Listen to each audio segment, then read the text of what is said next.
Kita berdoa sekali lagi sebelum kita masuk dalam acara firman.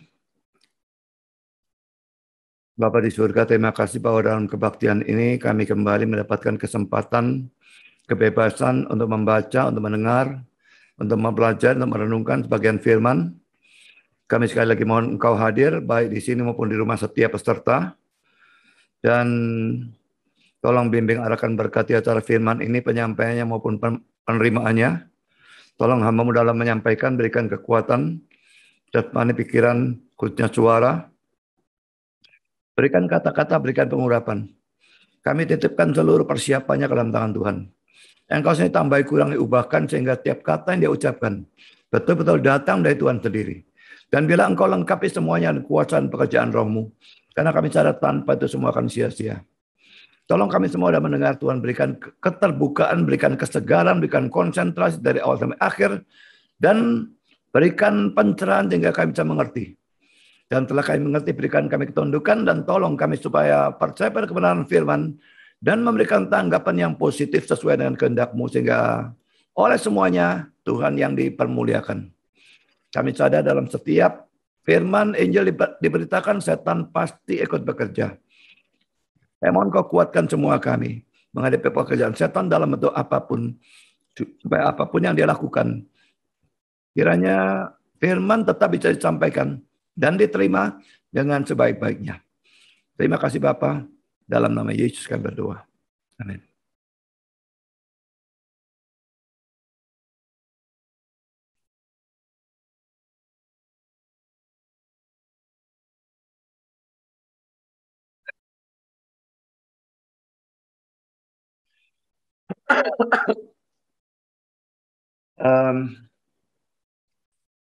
Kita melanjutkan seri Yohanes 2, 1-11, eksposisi ya.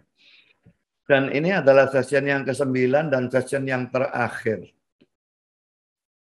Saya memberikan suatu tema untuk session ini, sikap yang benar dan yang salah terhadap tanda. Kita akan baca teks ini, saya kira tidak usah dibaca semuanya, karena saya hari ini boleh dikatakan hanya membahas ayat yang ke-11 ini saja ya. Jadi kita membaca hanya Yohanes 2 ayat 11 yang saya beri warna biru ini. Hal itu dibuat Yesus di Kana yang di Galilea sebagai yang pertama dari tanda-tandanya. Dan dengan itu ia telah menyatakan kemuliaannya dan murid-muridnya percaya kepadanya. Saudara, jadi kita masuk dalam poin yang ke-11 ya. Itu adalah tanda pertama yang dibuat oleh Yesus. Saya kira tidak usah saya ulang. Jadi di sini dikatakan sebagai yang pertama dari tanda-tandanya. Terjemahan Indonesia untuk yang saya beri warna biru nih ya. Tanda-tanda. Tapi terjemahan dari King James ini jadi memang tanda-tanda ini diterjemahkan secara seringkali kacau balau. Baik dalam terjemahan King James maupun dalam terjemahan LAI. Di sini terjemahan LAI benar, tanda-tanda. Tapi King James menerjemahkan miracles atau mujizat-mujizat. Karena mujizat dan tanda itu berbeda ya. Berbeda dalam arti. Nanti saya akan menjelaskan tentang hal itu. Tapi tidak bisa di sini terjemahkan mujizat. RT dan NIV sama seperti terjemahan Indonesia menerjemahkan signs atau tanda-tanda. NIV entah kenapa dia menerjemahkan miraculous signs, tanda-tanda yang bersifat mujizat. Tidak perlu ada kata-kata yang bersifat mujizat secara tanda itu memang juga adalah mujizat. Cuma tetap ada arti yang berbeda. Nah, saudara, pertama poin ini adalah tanda pertama. Kata pertama itu yang saya tekankan dalam pembahasan bagian ini. Saya akan membacakan kata-kata The Bible Exposition Commentary yang berkata demikian. Fakta bahwa ini adalah permulaan atau awal. Bahasa Inggrisnya the beginning ya. Dari mujizat-mujizat secara otomatis menyatakan sebagai palsu atau dusta cerita-cerita tentang mujizat-mujizat yang dilakukan oleh Yesus pada waktu ia adalah seorang bayi atau seorang anak muda. Saya kira ada kitab suci agama lain yang mengatakan pada waktu Yesus masih anak-anak, dia buat burung-burungan dari kayu, yang lalu entah diapakan sama dia, lalu burung itu bisa terbang menjadi burung sungguhan. Dan kalau itu benar, maka ayat kita ini salah. Karena itu dibuat waktu Yesus anak-anak. Ini umur 30, dia sudah terjun dalam pelayanan, dan mengatakan ini tanda pertama. Kalau yang dalam kitab suci agama lain itu benar, ini bukan tanda pertama. Tapi ini jelas-jelas eksplisit dikatakan tanda pertama. Sehingga bagi kita tidak ada pilihannya. Kita harus percaya Alkitab dan tidak percaya segala yang dituliskan oleh kitab suci agama lain yang mengatakan bahwa Yesus sudah pernah melakukan mujizat sebelum saat ini dengan burung-burungan kayu dan sebagainya pada waktu dia masih anak. Itu bagi saya adalah nonsens. Mereka mau percaya terserah mereka. Saya sebagai orang Kristen saya percaya pada Alkitab dan bukan pada kitab suci agama lain, dan saya tidak mempercaya hal itu sebagai suatu fakta atau apapun. J.C. Ryle juga mengatakan hal ini. Arti yang jelas dari kalimat ini kelihatannya adalah bahwa ini adalah mujizat yang pertama yang Tuhan Yesus Kristus pernah kerjakan. Mujizat yang beberapa orang telah laporkan bahwa ia mengerjakan pada masa bayi dan kanak-kanak. Tidak mempunyai dasar yang terkecil dalam kitab suci. Ini kitab suci maksudnya Alkitab kita ya. Dan sama sekali tidak layak mendapatkan pengakuan. Jadi kelihatannya bukan cuma masa kanak-kanak, dia mengatakan pada masa bayi. Saya tidak tahu ada mujizat apa yang dia lakukan, saya tidak ngerti. Saya memang pernah rasanya samar-samar ingat waktu bayi pun ada, cuma saya tidak tahu apa. Tapi yang jelas dalam kitab suci yang sama dari agama lain. Ya, dan saudara, karena itu kita melihat ya, kitab suci agama lain dan kitab suci agama kita. Dan bukan agama itu saja, tapi kitab suci agama lain yang lain. Semua itu bertentangan dengan kitab suci kita atau Alkitab. Karena itu tidak bisa kita mempercayai semua. Kalau saudara mau percaya kitab suci yang manapun dari agama manapun, buanglah Alkitab. Kalau saudara mau percaya Alkitab, jangan percaya yang lain. Mau pelajari boleh. Jangan maksud tertentu. Tapi bukan pelajari untuk percaya. Bukan menganggap itu sebagai firman Tuhan.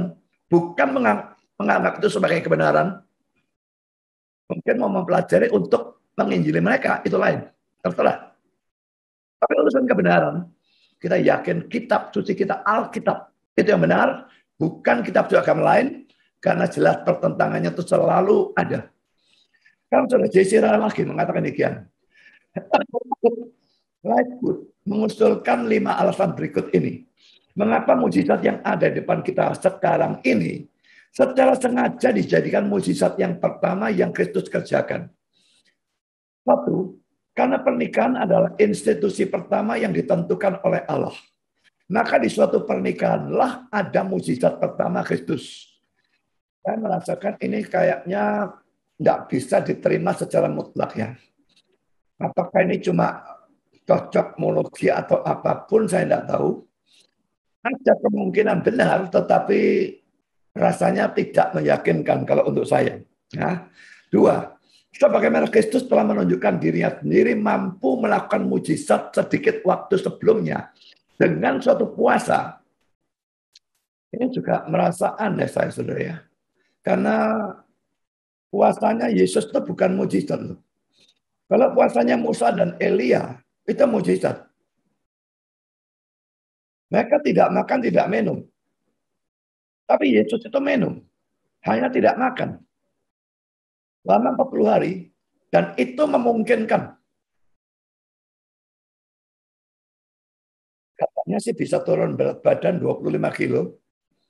Jadi kalau orang normal, apalagi gemuk, tidak mati, saudara. Puasa 40 hari hanya minum air saja. Kalau sekarang berat saya 85. Puasa 40 hari turun 25 kilo. Berat saya sisa 60 kilo. Itu aku sebetulnya kalau bisa turun segitu. Jadi saudara, ini puasa Yesus kok dikatakan mujizat, apa maksudnya? Saya tidak ngerti. Tapi saya lanjutkan ya. Demikian juga ia melakukan sekarang. Oleh suatu persediaan di suatu pesta. Dia tidak mau mengubah batu-batu menjadi roti. Itu bukan karena ia tidak bisa. Nah ini masih punya kemungkinan saya. Jadi ini kan dia terjun dalam pelayanan baru ya. Dan itu berarti waktunya dekat sekali dengan waktu dia puasa itu. Dalam puasa itu iblis menggoda dia. Kalau engkau memang anak Allah, bahkan batu-batu jadi roti. Dia tidak mau. Tapi sekarang dia mau mengubah air menjadi anggur. Untuk menunjukkan bahwa pada waktu itu kalau dia mau, dia tentu bisa mengubah batu menjadi roti. Dia bukan tidak bisa, tapi dia tidak mau karena dia tidak mau menggunakan kuasanya secara egois untuk dirinya sendiri. Dia menggunakan kuasanya untuk menolong orang dan juga dalam hal ini nanti menjadi tanda yang akan saya jelaskan nanti. Karena kita masuk dalam poin yang ketiga. Ia tidak mau mengubah batu-batu menjadi roti untuk memuaskan iblis. Tetapi ia mau untuk mengubah air menjadi anggur untuk menyatakan kemuliaannya sendiri. Yang keempat, mukjizat pertama yang dilakukan di dunia oleh manusia adalah transformasi atau perubahan. Keluaran 7 ayat 9. Dan mukjizat pertama yang dilakukan oleh anak manusia adalah dari kualitas atau karakter yang sama. Ini saya juga tidak tahu apakah ini bisa diterima ya, atau termasuk cocokmologi lagi. Dan saya baru tahu sekarang ini kalau dalam Keluaran 7 ayat 9 itu adalah mukjizat pertama yang dilakukan oleh manusia. Itu adalah waktu tongkat menjadi ular di depan Firaun. Ya, jadi itu katanya mukjizat pertama yang dilakukan oleh manusia. Apakah benar? Saya tidak pernah mengecek Alkitab dalam persoalan itu. Tapi dihubungkan dengan mukjizat pertama yang dilakukan oleh Yesus. Sama-sama suatu transformasi atau suatu perubahan. Yang pertama tadi, perubahan dari tongkat menjadi ular. Tapi yang di sini perubahan air menjadi anggur. Yang kelima, pertama kali kamu mendengar tentang Yohanes Pembaptis. Kamu mendengar tentang dietnya yang ketat. Maka pertama kali kamu mendengar tentang Kristus dalam pelayanan umumnya, kamu mendengarnya di suatu pesta pernikahan. Dan Yesus pasti ikut makan. Pasti ikut minum anggur. Lalu mari kita melihat beberapa ayat yang dijadikan referensi ya. Matius 4, 2-4. Dan setelah berpuasa 40 hari dan 40 malam, akhirnya laparlah Yesus. Lalu datanglah si pencoba itu dan berkata kepadanya, jika engkau anak Allah, perintahkanlah supaya batu-batu ini menjadi roti. Tetapi Yesus menjawab, ada tertulis, manusia hidup bukan dari roti saja, tapi dari setiap firman yang keluar dari mulut Allah. Dan dia menolak ya. Lalu Keluaran 7 ayat 9, apabila Firaun berkata kepada kamu, tunjukkanlah suatu mujizat, maka haruslah kau katakan kepada Harun, ambillah tongkatmu dan lemparkanlah itu di depan Firaun. Maka tongkat itu akan menjadi ular. Saya tidak tahu dalam hal ini Musa atau Harun yang melakukan mujizat. Musa disuruh memerintahkan pada Harun. Harun yang melemparkan. Ini mujizatnya Musa atau mujizatnya Harun atau dua-dua memang asal usulnya pasti dari Tuhan. Tapi Tuhan memakai Musa atau Harun atau keduanya. Tapi pokoknya ini katanya dia sih mujizat pertama yang dilakukan oleh manusia. Kalau Matius 3 ayat 4. Kita melihat dietnya Yohanes Pembaptis ya. Yohanes memakai jubah bulu unta dan ikat pinggang kulit dan makanannya. Ini makanannya yang dipersoalkan. Belalang dan madu hutan. Jadi dia bukan makan seperti orang normal. Seringkali puasa seperti pertapa begitu, menyendiri. Hidup Yohanes Pembaptis dan kehidupan Yesus sangat kontras. Yesus berkumpul dengan semua orang. Yohanes Pembaptis pertapa menyendiri. Kadang-kadang saja khotbah, kumpul dengan banyak orang, lalu bertapa lagi. Makanannya berbeda. Belalang dan madu hutan. Yesus makan seperti orang normal. Mari kita lihat dalam Alkitab yang mempersoalkan atau memperbandingkan dua hal itu ya. Matius 11 ayat 16 sampai dengan 19. Dan apakah akan kuumpamakan angkatan ini? Mereka itu seumpama anak-anak yang duduk di pasar dan berseru kepada teman-temannya. Kami meniup seruling bagimu, tetapi kamu tidak menari. Kami menyanyikan keduk duka, tetapi kamu tidak berkabung. Karena Yohanes datang, ia tidak makan dan tidak minum. Bukan sama sekali tidak makan, tidak minum ya. Maksudnya yaitu dietnya yang aneh dan seringkali puasa. Dan mereka berkata, ia kerasukan setan. Kemudian anak manusia datang, ia makan dan minum. Dan mereka berkata, lihatlah, ia seorang pelahap dan peminum, sahabat pemungut cukai dan orang berdosa. Tapi hikmat Allah dibenarkan oleh perbuatannya. Saudara, dalam ayat ini atau teks ini, Yesus memulainya dengan suatu perumpamaan. Ada dua kelompok anak. Yang kelompok satu itu antusias gitu ya, untuk mengajak bermain kelompok yang kedua. Pertama diajak dengan meniup seruling, maunya sana suruh menari. Yang sana tidak mau menari. Oh, kalau senang-senang mungkin tidak senang. Mereka tidak mau mungkin untuk senang-senang. Lalu mereka berubah taktik. Kami menyanyikan kedung duka, tapi kamu tidak berkabung. Jadi kelompok pertama antusias, kelompok kedua itu pasif total, cuek, nggak mau ikut. Diajak main sesuatu yang menyenangkan, nggak mau. Diajak mainan sesuatu yang menyedihkan, nggak mau juga. Dan itu jadikan suatu perumpamaan untuk menyerang orang-orang Yahudi. Yohanes dan Yesus begitu kontras dalam kehidupannya. Waktu dia datang, Yohanesnya datang. Dia puasa, dietnya seperti itu. Saya lihat tadi makannya belalang dan madu hutan. Dan itu tidak disenangi oleh tokoh-tokoh Yahudi. Mereka berkata dia kerasukan setan. Lalu diganti oleh Tuhan sistemnya. Waktu Yesus datang, dia makan dan minum. Normal. Mereka berkata, lihat, dia seorang pelahap dan peminum. Dikatakan rakus gitulah ya. Sahabat pemungut cukai dan orang berdosa. Jadi, mereka tuh dikasih hamba Tuhan yang model pertama, sering tidak makan karena puasa, lalu dietnya aneh begitu, mereka protes. Dikasih hamba Tuhan yang normal, makan dan minum, bergaul biasa, diproses juga. Memang ini menunjukkan, saudara, hamba Tuhan itu seringkali di mata jemaat itu serba salah. Kalau hamba Tuhan itu diam, terus wajahnya serius, dikatakan kok tidak ada sukacita ya, orang Kristen apa model seperti itu. Tapi kalau model seperti saya, pada saat dengar sesuatu yang lucu, saya ketawa terbahak-bahak. Saya dikritik karena hal itu, ini betul-betul terjadi, saudara. Tak sikat dari mimbar sama saya. Kalau kritik yang benar, tertawa terbahak-bahak itu di mana larangannya? Tapi saudara, itu menunjukkan, saudara, hamba Tuhan selalu dikatakan serba salah. Begini salah, begitu salah. Kalau hamba Tuhan makan di restoran, wah, berfoya-foya. Uangnya sebetulnya untuk penginjilan, untuk orang miskin dan sebagainya. Tapi kalau hamba Tuhan makan di warung, memalukan Tuhan, gak ada berkat. Kalau hamba Tuhan kurus, hamba Tuhan kok kayak gitu, laki-laki katanya tidak ada berkat karena kurus. Kalau gemuk, wah ini tidak punya penguasaan diri, rakus. Selalu serba salah. Saudara, kalau saudara hamba Tuhan, atau calon hamba Tuhan, maka percayalah saudara, itu pasti terjadi atau akan terjadi. Dalam pelayanan, selalu ada orang-orang yang mulutnya sebetulnya mestinya dibungkam. Kalau saya diketik seperti itu, saya serang dari mimbar. Kalau saudara tidak mau lakukan itu, belajarlah untuk menebalkan telinga.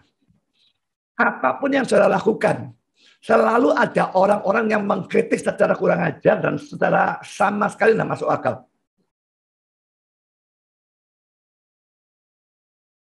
Dan ini juga peringatan untuk jemaat. Kalau mau mengkritik, kritiklah apa yang memang tidak cocok dengan Alkitab. Yohanes mau puasa, apakah dilarang? Yohanes mau jadi pertapa, apakah dilarang? Baik Yohanes hidupnya atau cara makannya dan sebagainya, tidak ada yang salah.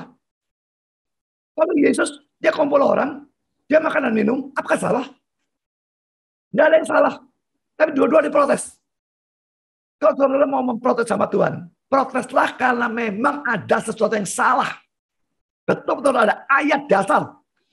Kalau tidak ada ayat dasar, tutup mulut kalian. Jemaat itu seharusnya mendukung hamba Tuhan supaya ada sukacita dan ada semangat dalam pelayanan. Terus kritik hamba Tuhannya, bahkan pada saat dia tidak salah, membuat dia tuh malas bisa dalam pelayanan. Jengkel, lalu makan pelayanan dengan terpaksa, yang rugi siapa kira-kira? Memang dia rugi, saudara juga. Jadi jangan bodoh mendengarkan bisikan setan kritik hamba Tuhan. Jangan kritik hamba Tuhan sembarangan. Kalau salah, boleh dikritik. Kalau ada yang salah, boleh dikritik. Hidupnya salah, boleh dikritik. Tapi salahnya harus betul-betul ada dan harus dibuktikan memang tidak sesuai dengan Alkitab. Kalau tidak ada, jangan ngomong. Kan saya lanjutkan, saudara. Komentar Calvin.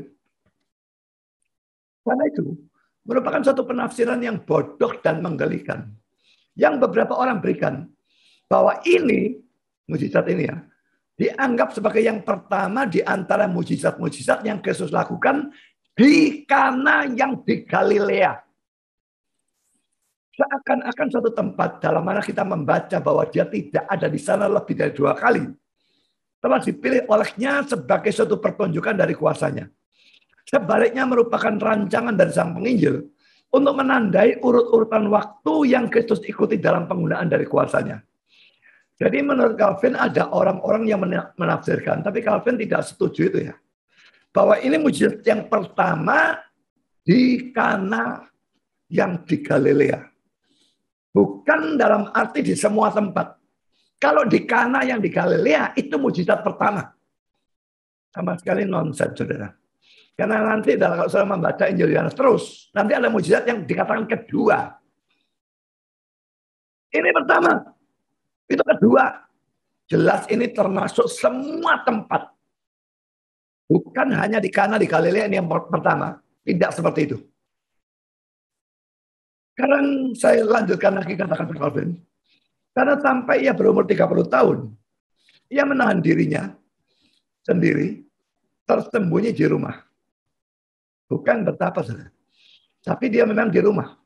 Ya bukan terus di rumah terus seperti kita karena ada wabah COVID, bukan itu. Tapi dia tidak keluar lalu melakukan pelayanan umum, tidak. Seperti seseorang yang tidak mempunyai tugas berkenaan dengan masyarakat.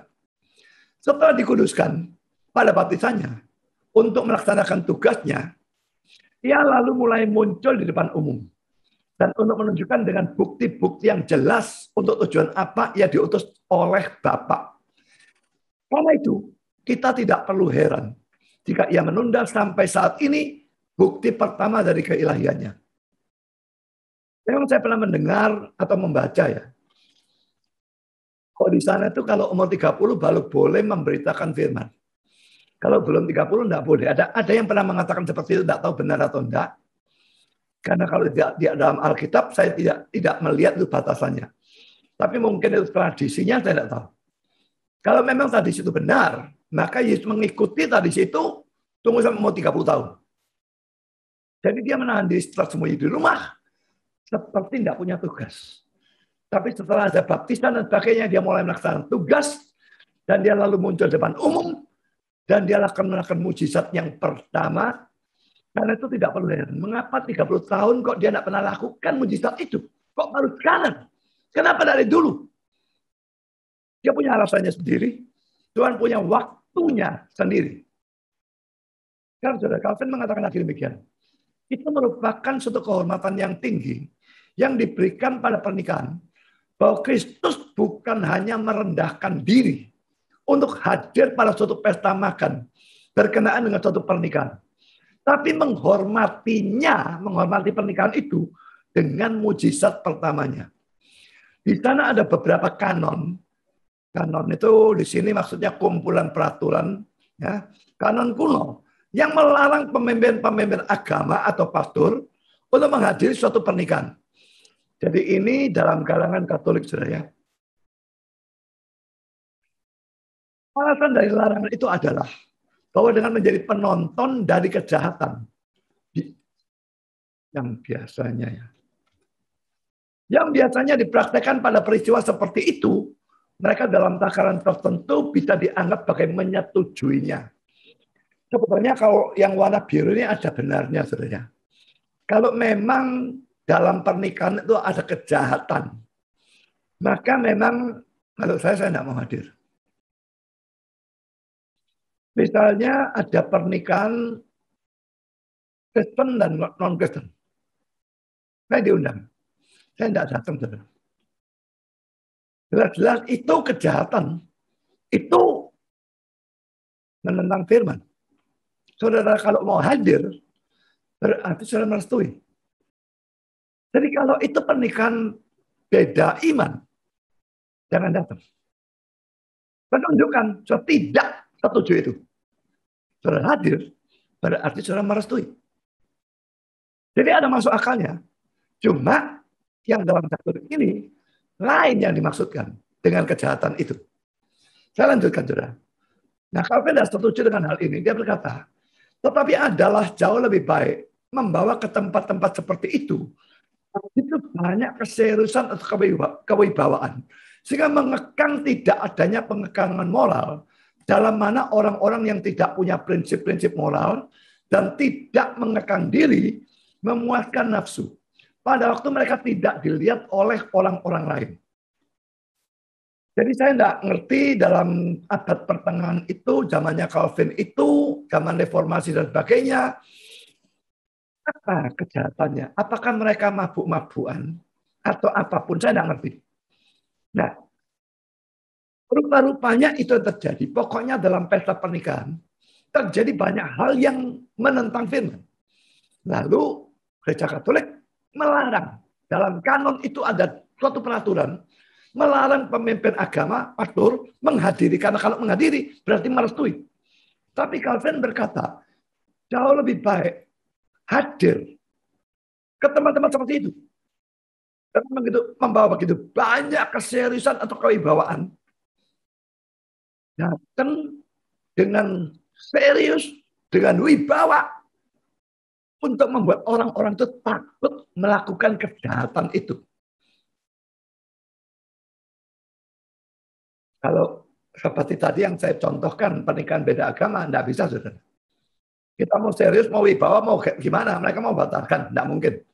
Tapi kalau mabuk, nah saudara datang nih sebagai pastornya, datang nih dan pendelii, mereka mungkin akan mengangkat diri, bukan takut Tuhan, takut pastor. Setidaknya tidak kelihatan mempermalukan. Jadi Calvin berkata, dalam keadaan seperti itu, seharusnya datang. Bukan merestui. Dengan wibawamu, dengan keseriusanmu, membuat orang-orang itu takut melakukan hal-hal itu. Saya bacakan sekarang selanjutnya.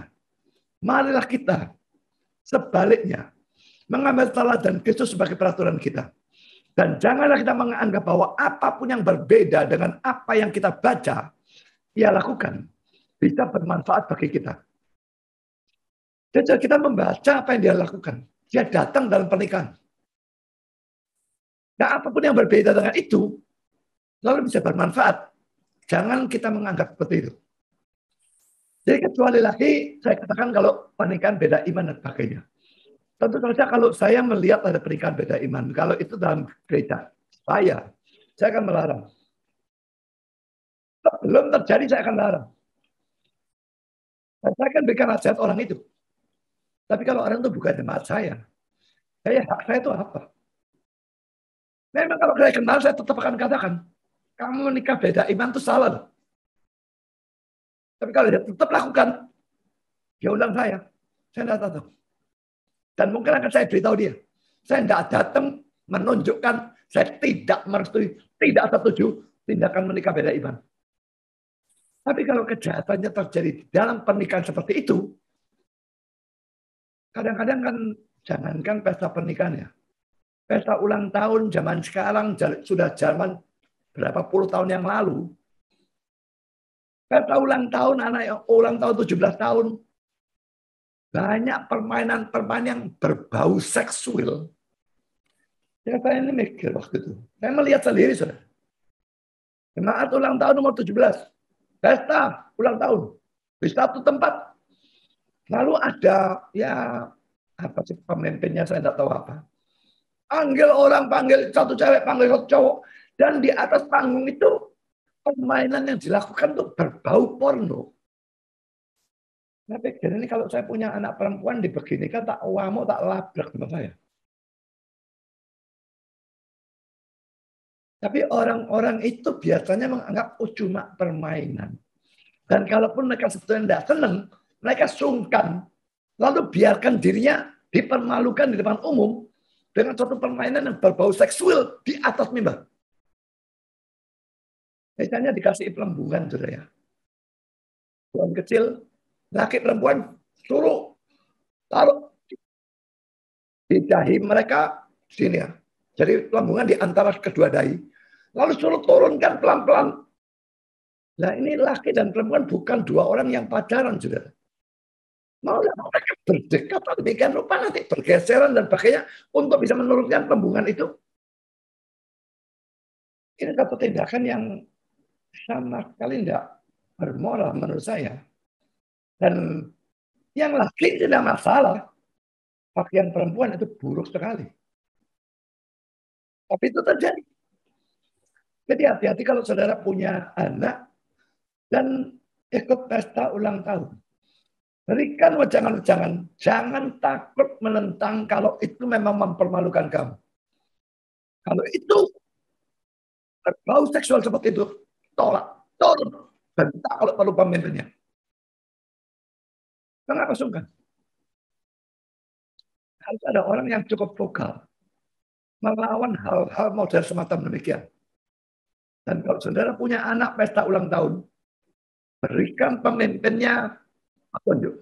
Jangan permainan yang konyol-konyol model seperti itu bau seksual. Mainan boleh, yang wajar. Dan saya lanjutkan, saudara. Poinnya ke-12.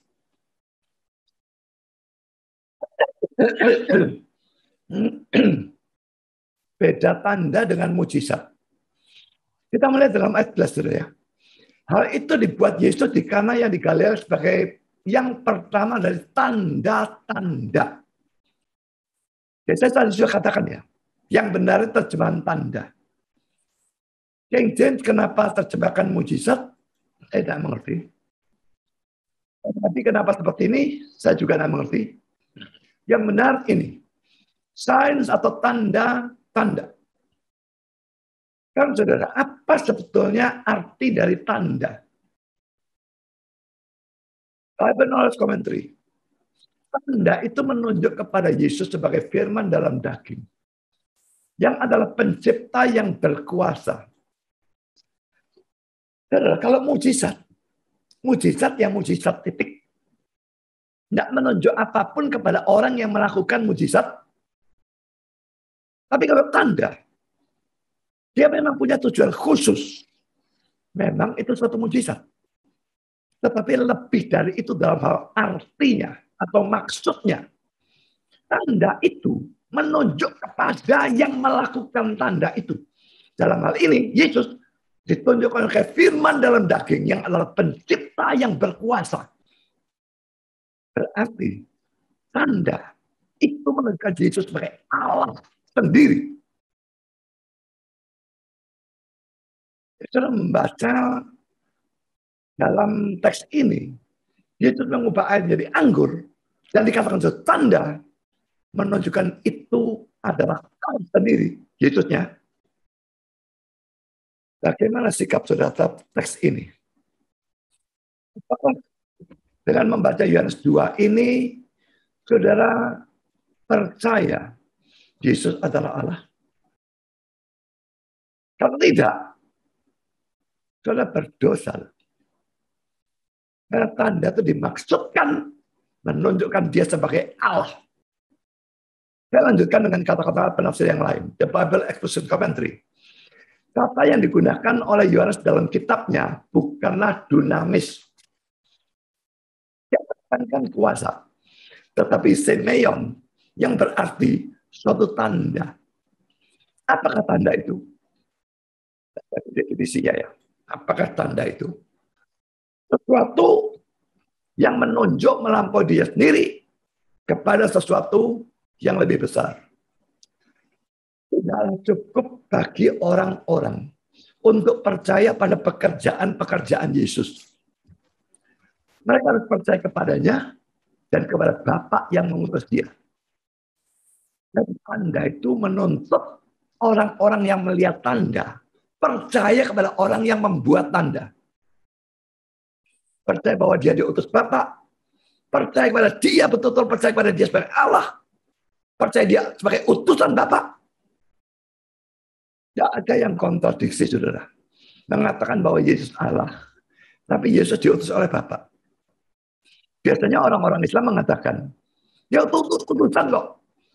Memang dia utusan, yang bilang bukan siapa. Tapi dia juga adalah Allah. Kenapa harus dipermasalahkan Allah mengutus Allah? Tidak bisakah itu terjadi? Tidak ada yang salah. Memang ada suatu ketundukan demi keteraturan. Bapak mengutus anak. Bapak dan anak mengutus Roh Kudus. Tundukan dan Tritunggal tidak membuktikan bahwa yang satu lebih rendah secara hakiki dalam tingkatnya dibandingkan yang lain. Tidak. Bapak, ibu, dan anak di hadapan Allah sederajat sebetulnya. Tapi mengapa istri suruh tunduk pada suami, lalu anak suruh tunduk pada orang tua? Loh, kalau tidak ada ya siapa yang tunduk pada siapa? Kacau keluarganya, saudara. Harus ada ketundukan demi keteraturan. Kita juga demikian. Ada ketundukan demi keteraturan. Bukan berarti bahwa anak lebih rendah dari bapak dan Roh Kudus lebih rendah dari bapak dan anak. Tiga-tiganya setara dalam satu hakikat. Kan toleransi.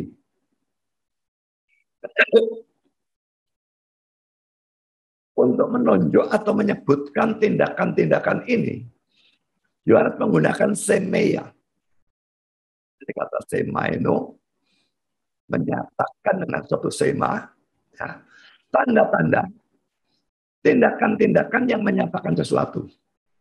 Jadi tanda itu tindakan yang sifatnya mukjizat, tujuannya menyatakan sesuatu, yang menyampaikan suatu arti yang besar kepada pikiran dan hati. Terjemahan mukjizat dalam King James ya. Tindakan-tindakan yang menghasilkan hal-hal yang luar biasa atau mengherankan. Karena itu kehilangan kekuatan etik dari tanda-tanda. Yang menggunakan istilah etik yang saya tidak tahu sebetulnya mau diterjemahkan apa. Pokoknya dari kalimatnya kita bisa mengerti. Kalau diterjemahkan mujizat, itu tidak cukup. Menghilangkan sesuatu yang ada dalam tanda dan tidak ada dalam mujizat. Ini menunjuk melampaui diri mereka sendiri kepada sesuatu yang mereka akui dan tegaskan. Pertama-tama kepada pribadi atau orang yang mengerjakan tanda-tanda ini. Dan kepada kualitasnya yang menonjol. Tetapi dengan itu, dalam kasus Yesus, secara paling langsung kepada masa atau zaman yang ia perkenalkan. Maka sisi etiknya adalah bahwa tanda-tanda selalu menuntut iman pada apa yang ditunjukkan. Perhatikan ya. Tanda-tanda itu selalu menuntut iman. Tunjukkan digabungkan dengan ketaatan di pihak mereka yang melihat tanda-tanda itu. Jadi kalau saya melihat tanda, menuntut iman, menuntut ketaatan. Anda lihat, tapi saya baca, sama saja. Maka ketidakpercayaan dan ketidaktaatan menjadi kejahatan yang besar terhadap tanda-tanda. Injil Yohanes secara wajar atau alamiah menggunakan istilah ini dalam arti dari kesaksian yang paling kuat dan paling memungkinkan untuk dimengerti untuk keilahian Yesus. Selalu memperhitungkan sebagai bersalah mereka yang menjumpai tanda-tanda dengan ketidakpercayaan. Jadi ingat ya, kalau dalam Alkitab dikatakan itu tanda, maka kita harus ada respons percaya kepada melakukan tanda itu. Dan waktu tidak ada, itu dosa. Celakanya, baik dalam King James maupun dalam terjemahan Alkitab LAI, apa yang seharusnya diterjemahkan tanda, seringkali diterjemahkan secara berbeda.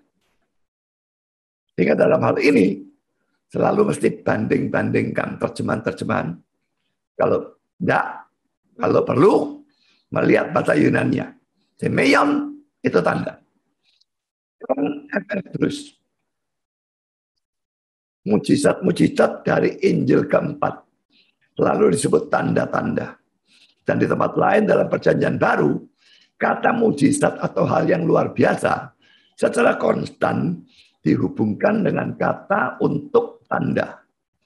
Tanda-tanda dan hal-hal yang luar biasa adalah suatu ungkapan yang cukup sering.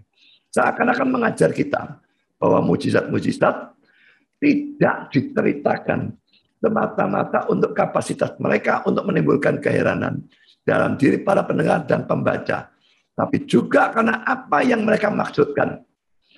Tuhan kita tidak menilai secara sangat tinggi jenis kepercayaan yang muncul hanya dari penyaksian mujizat-mujizat. Keinginannya adalah bahwa manusia harus menyadari apa yang dimaksudkan oleh hal-hal ini. Mereka adalah tanda-tanda dari zaman Mesias, seperti yang diberitahukan oleh nabi-nabi dari zaman dulu. Jadi saudara, memang ada orang yang percaya hanya karena mujizat. Nanti kita akan melihat ya, bahwa mujizat itu lalu disertai ajaran yang berhubungan dengan mujizat yang dilakukan. Kalau orang percaya mujizat hanya karena mujizatnya, dikatakan dalam bagian yang saya blok ini, Tuhan kita tidak menilai secara sangat tinggi jenis kepercayaan itu. Lalu dikatakan keinginannya adalah bahwa manusia harus menyadari apa yang dimaksudkan oleh hal-hal ini. Dan seringkali dijelaskan dengan pengajaran. Jadi mereka adalah tanda-tanda dari zaman Mesias. Seperti yang telah diberitahukan oleh nabi-nabi dari zaman dulu. Sekarang bila-bila saudara.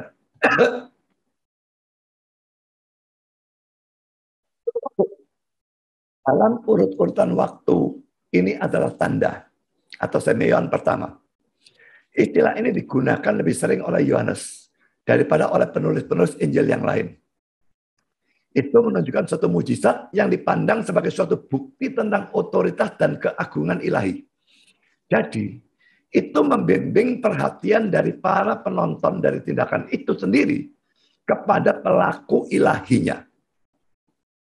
Jadi tanda seperti itu ya. Jangan matanya diarahkan hanya pada mujizatnya, tapi diarahkan kepada pelakunya.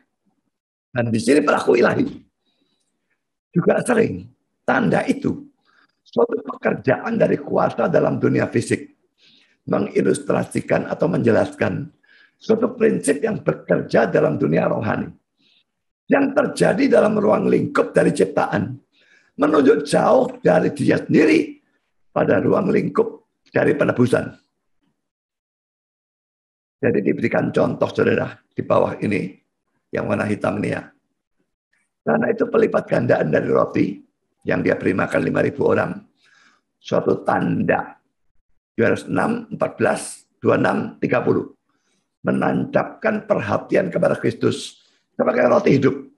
Yohanes 6 ayat 35. Pembukaan mata dari orang yang dilahirkan buta. Lagi-lagi sebut tanda yang lain. Yohanes 9 ayat 16. Mengarahkan pada kata-kata Tuhan Aku adalah terang dunia. Yohanes 9 ayat 5. Terang dalam alam atau dunia rohani. Yohanes 9, 39-41. Dan pembangkitan Lazarus dalam kurung juga suatu tanda pasal 11:47 dan 12:18 berhubungan secara langsung dengan Yesus sebagai pemberi dari kehidupan rohani maupun materi. Yohanes 11, 23-27. Apakah dalam teks khusus manapun istilah tanda mempunyai arti yang dalam ini, yaitu suatu ilustrasi atau penjelasan fisik dari suatu prinsip rohani, harus ditentukan oleh konteksnya. Jadi memang tidak selalu ya. Konteksnya menentukan. Apakah tanda itu punya arti yang dalam itu. Memang tanda selalu menunjuk pada pelaku tanda. Tapi apakah punya arti sedalam ini? Konteksnya yang menentukan. Sekarang, tetapi satu hal adalah pasti. Tanda menunjuk menjauhi dirinya sendiri kepada orang yang melakukannya. Jadi kalau mujizat, orang bisa keheran-heran akan mujizat itu. Tapi tanda itu menyuruh kita menjauhi dirinya sendiri. Yesus ubah air jadi anggur. Jangan itu yang dimasalahkan. Kita masih mengalihkan mata atau pandangan kita kepada air yang menjadi anggur itu. Dipindahkan kepada Yesus yang melakukan tanda itu. Sekarang saya bacakan ayat-ayat yang dijadikan referensi ya. Kali itu saya tunjukkan bahwa terjemahan LAI sangat banyak kesalahan. Yohanes 6, 14, 26, 30. Ketika orang-orang itu melihat mujizat, ini mujizat melipat gandakan roti itu ya. Lalu ayat 26-nya, Yesus menjawab mereka, aku berkata kepadamu, sesungguhnya kamu mencari aku bukan karena kamu lihat tanda-tanda. Ayat 30-nya, maka kata mereka padanya, tanda apakah yang engkau perbuat? Saudara, aneh ya. Ini mujizat, ini tanda-tanda, ini tanda. Pada saudara, kata Yunani yang digunakan untuk ketiga bagian itu adalah sama. Jadi mujizat ini salah. Seharusnya terjemahan di sini adalah tanda juga. Kata Yunani sama. Kenapa ini terjemahkan mujizat oleh LAI? Betul-betul saya tidak mengerti. Ini tanda, ini mujizat. Konyol. Mari kita lihat Yohanes 6 ayat 35 yang merupakan tujuan dari pelipat gandaan roti ini ya. Kata Yesus kepada mereka, akulah roti hidup. Barang siapa datang kepadaku, ia tidak akan lapar lagi. Dan barang siapa percaya kepadaku, ia tidak akan haus lagi. Lapar lagi dan haus lagi ini tentu bukan jasmani ya.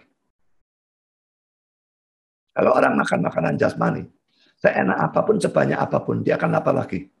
Orang minum minuman jasmani, sebanyak apapun, senikmat apapun, dia akan haus lagi. Tapi Yesus berkata, akulah roti hidup, tentu bukan roti jasmani. Roti rohani, roti memberikan hidup.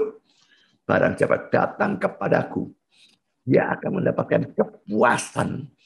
Tidak akan lapar lagi, tidak akan haus lagi.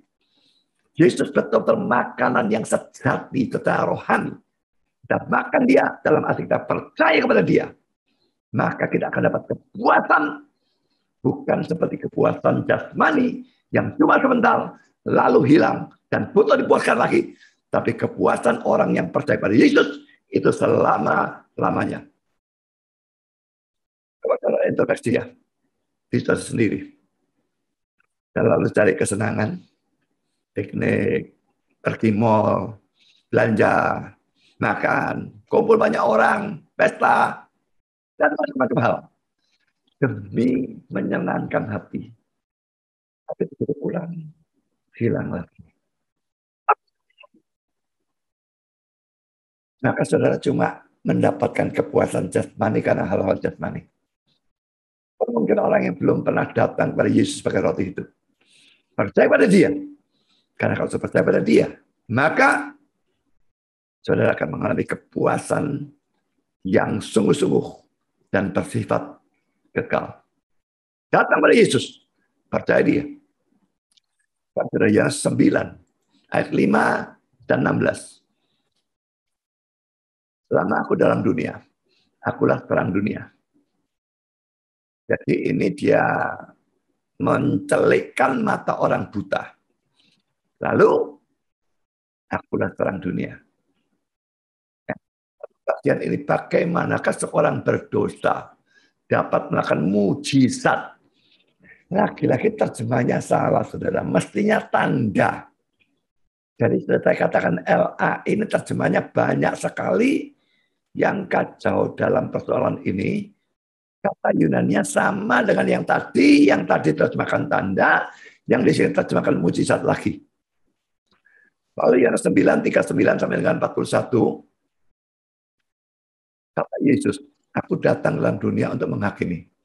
Supaya barang siapa yang tidak melihat dapat melihat. Dan supaya barang siapa yang dapat melihat menjadi buta. Kata-kata itu didengar oleh beberapa orang Farisi yang berada di situ. Dan mereka berkata padanya, apakah itu berarti bahwa kami juga buta? Jawab Yesus kepada mereka, sekiranya kamu buta, kamu tidak berdosa. Tapi karena kamu berkata, kami melihat, maka tetaplah dosamu. Saudara, Yesus yang menghakimi ya dalam hal ini. Barang siapa yang tidak melihat, dapat melihat.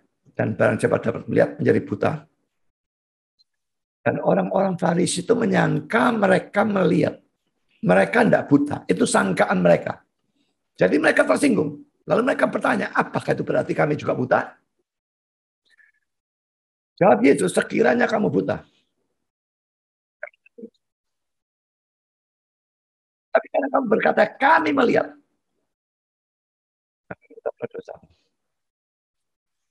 Yang paling buruk adalah orang buta yang mengira dia bisa melihat. Orang sakit yang merasa sehat. Orang bodoh yang merasa pinter. Orang gila yang merasa waras. Orang buta yang merasa dirinya bisa melihat. Itu adalah kasus-kasus yang paling hopeless. Tidak ada harapan. Kalau orang buta menyadari kebutaannya. Kalau orang bodoh menyadari kebodohannya. Kalau orang gila menyadari kegilaannya. Ini memang tidak ada, saudara. Semua gila yang mesti merasa dirinya waras. Orang sakit yang menyadari dirinya sakit. Itu bisa ditangani. Betul-betul celaka. Kalau ada seorang dokter yang sebetulnya tidak tahu apa-apa. Dia merasa dirinya pinter dan menyalahkan seadanya orang yang sebetulnya jauh lebih mengerti dari dia.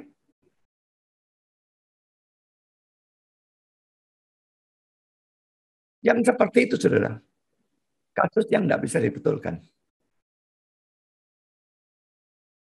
Jangan cuma nyoroti orang lain, dokter itu atau siapapun juga. Mari kita soroti diri kita masing-masing, introspeksi. Apakah kita termasuk orang yang tidak ngerti, tapi merasa ngerti, atau sok ngerti? Apakah kita adalah orang yang bodoh dalam hal rohani, dalam Alkitab, tapi merasa pintar, sehingga tidak mau belajar? Apakah kita orang berdosa, yang merasa dirinya saleh, suci? Semua itu kasus yang paling tidak bisa diapa-apakan. Saudara sadar, saudara buta. Saudara sadar, saudara bodoh. Saudara sadar, saudara berdosa. Maka saudara bisa tangani.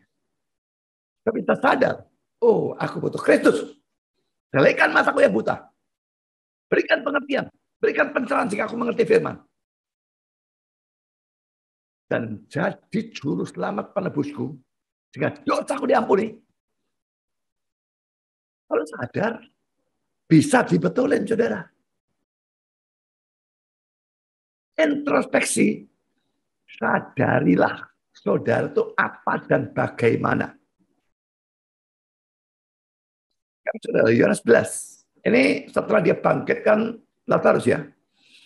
Lalu imam-imam kepala dan orang-orang Farisi memanggil mahkamah agama untuk berkumpul. Dan mereka berkata, apakah yang harus kita buat? Sebab orang itu membuat banyak mujizat laki-laki. Mujizat di sini harusnya adalah tanda. Diterjemahkan salah lagi. Imam-imam kepala ini, orang-orang Farisi ini tokoh-tokoh agama ya. Yesus membuat banyak tanda. Seharusnya mereka mengalihkan pandangan mereka dari tanda itu, dalam hal ini kebangkitan Lazarus, kepada pembuat tanda. Bisa bangkitkan pasti dia Allah. Sebetulnya seperti itu. Tapi mereka bukan berbuat seperti itu. Mereka bingung kok banyak orang ikut Yesus gara-gara dia melakukan banyak tanda. Dan karena itu mereka lalu iri hati, kepingin bunuh bukan hanya Yesusnya, tapi juga Lazarusnya. Tandanya dihapuskan kalau bisa. Membuat tandanya dihapuskan juga. Ini bukan cuma seperti yang tadi dikatakan mesti beriman dan taat. Kalau tidak, kamu melakukan kejahatan. Ini bukan saja tidak beriman, bukan saja tidak taat. Lebih kurang aja dari itu, kepingin buang tandanya. Dan kepingin buang juga, hancurkan pembuat tandanya. Saya lanjutkan Yohanes 12 ayat 18. Sebab itu orang banyak itu pergi menyongsong dia. Karena mereka mendengar bahwa ia yang membuat laki-laki mujizat itu. Pastinya kata mujizat laki-laki adalah tanda. Kan Yohanes 11 ayat 23 untuk 7. Kata Yesus pada Marta, saudaramu akan bangkit. Nah, seharusnya mati dikatakan akan bangkit. Kata Marta, sepertinya aku tahu bahwa ia akan bangkit pada waktu orang-orang bangkit pada akhir zaman. Yesus maksudkan bangkit saat itu, saudara. Marta pikir kebangkitan akhir zaman yang dimaksudkan. Jawab Yesus, akulah kebangkitan dan hidup. Barang siapa percaya kepadaku, ia akan hidup. Walaupun ia sudah mati. Dan setiap orang yang hidup dan yang percaya kepadaku tidak akan mati selama-lamanya. Percayakah engkau akan hal ini? Jawab Marta, ya Tuhan. Aku percaya bahwa engkau adalah Mesias anak Allah. Dia yang akan datang ke dalam dunia. Karena di sini ya. Setelah dia membangkitkan Lazarus, dia memberikan ajaran ini. Akulah kebangkitan dan hidup. Barang siapa percaya kepadaku, ia akan hidup walaupun dia sudah mati. Dan setiap orang yang hidup dan yang percaya padaku tidak akan mati selama-lamanya. Hidup kekal maksudnya. Bukan tidak mati secara jasmani. Tentu saja mati jasmani. Jadi saudara, ini harus dalam ayat ini harus diperhitungkan ya. Arti kata ini mati, hidup, ini jasmani atau rohani. Kalau salah pilih, ya tentu saja tidak karu-karuan. Sekarang saudara, kita selesai dengan persoalan tanda. Dan kita masuk dalam poin C. Yang berbunyi dengan itu ia telah menyatakan kemuliaannya. Ya, dalam ayat 11, bagian ini yang saya bahas. Jadi dia melakukan mujizat itu dan itu adalah tanda pertama. Dan dengan itu ia telah menyatakan kemuliaannya dan murid-muridnya percaya padanya. Sekarang yang saya bahas adalah yang warna merah ini ya. Dengan tanda itu dia telah menyatakan kemuliaannya. Sekarang Calvin mengatakan demikian. Dan menyatakan kemuliaannya artinya karena pada saat itu ia memberi suatu bukti yang jelas dan menyolok. Dengan mana dibuat pasti bahwa ia adalah anak Allah. Semua mujizat-mujizat yang ia tunjukkan kepada dunia adalah begitu banyak demonstrasi tentang atau dari kuasa ilahinya. Sekarang, waktu yang tepat untuk menunjukkan kemuliaannya sudah datang.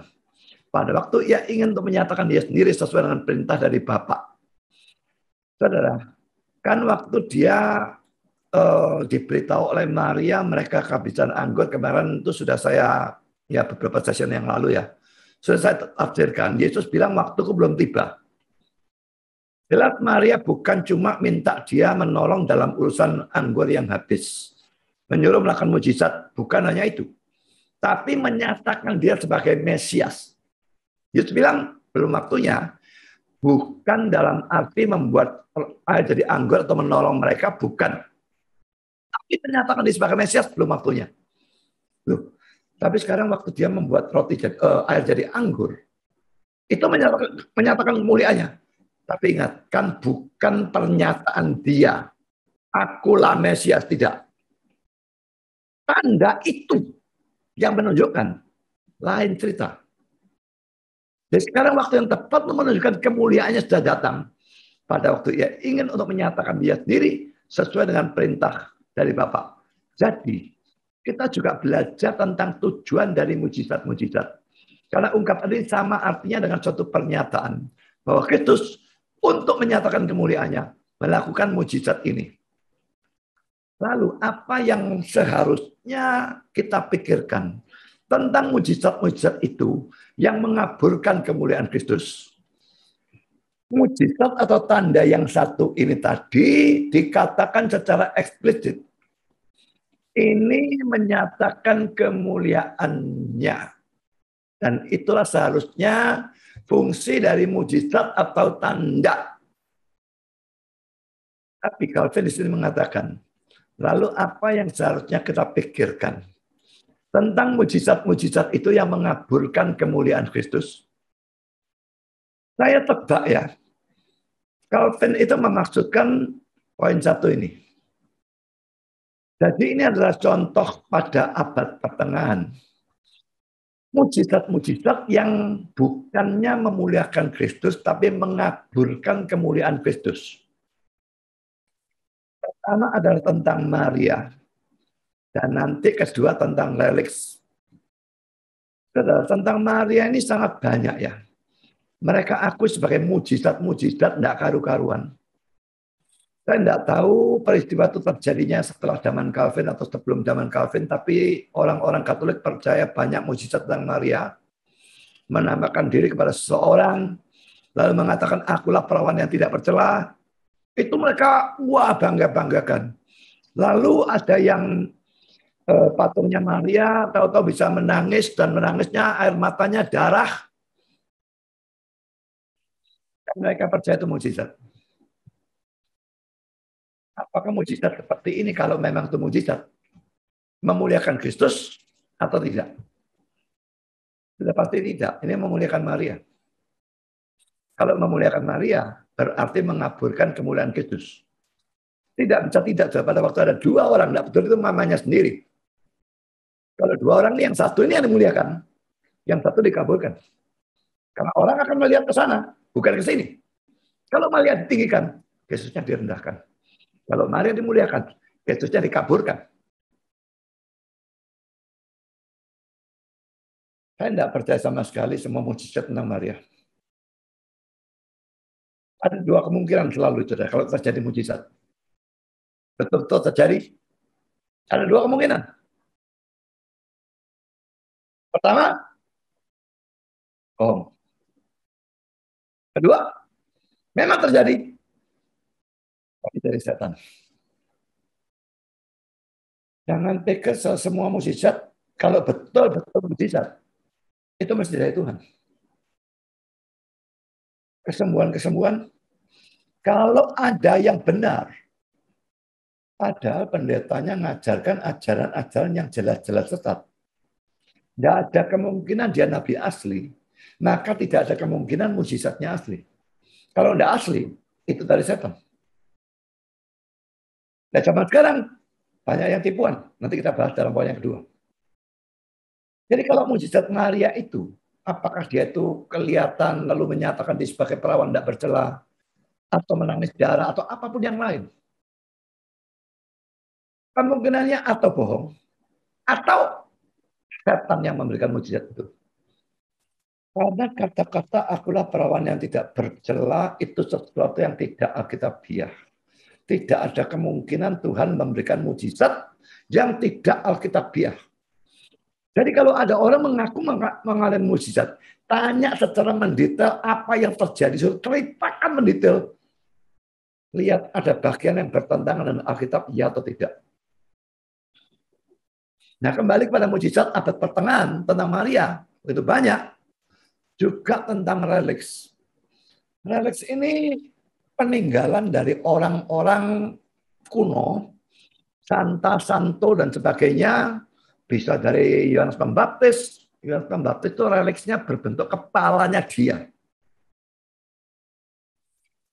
Gereja Katolik punya banyak luar biasa reliks. Kepala Yohanes Pembaptis. Bulu dari sayap malaikat Gabriel. Lalu giginya dari Santa ini, Santo ini. Lalu potongan-potongan dari kayu salib. Lucunya Calvin berkata, kayu salib itu bisa diangkat oleh satu orang, bukan? Tapi kumpulan dari potongan-potongan kayu salib yang diakui gereja Katolik di seluruh dunia kalau dikumpulkan satu kapal.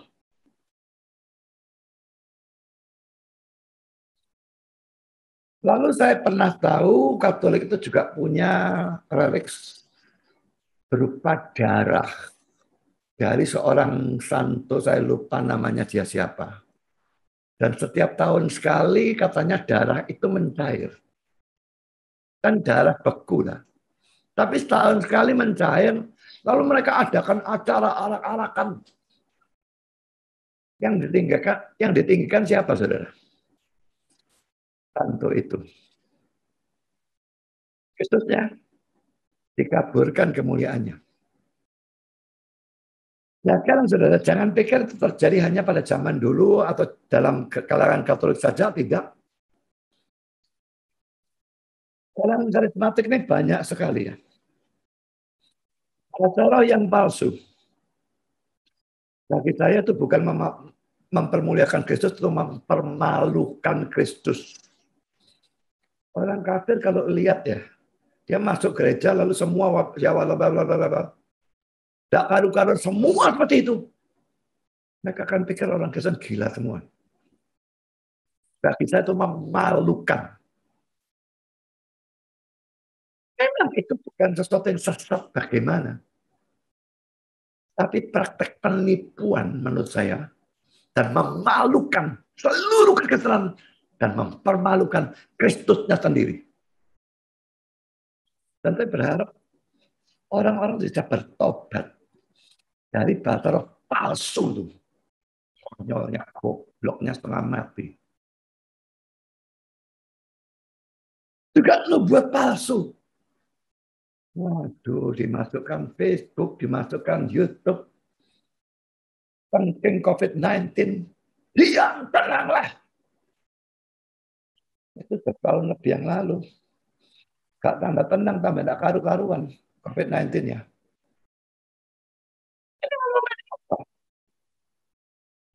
Dia tidak ada pengakuan dosa atau apapun di depan umum.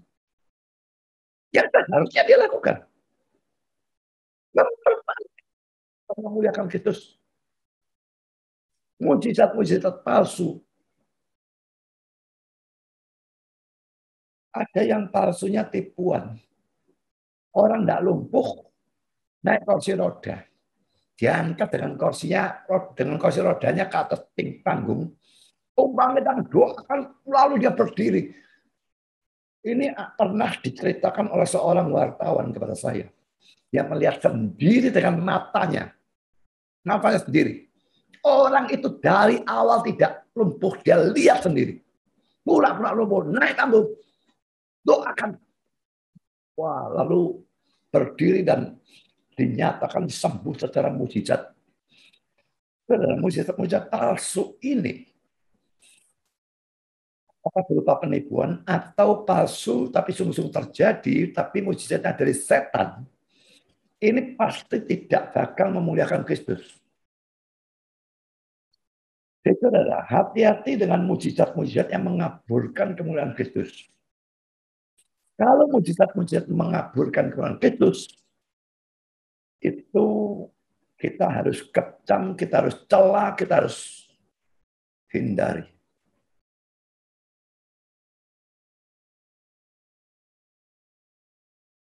Mari kita sekarang masuk poin D.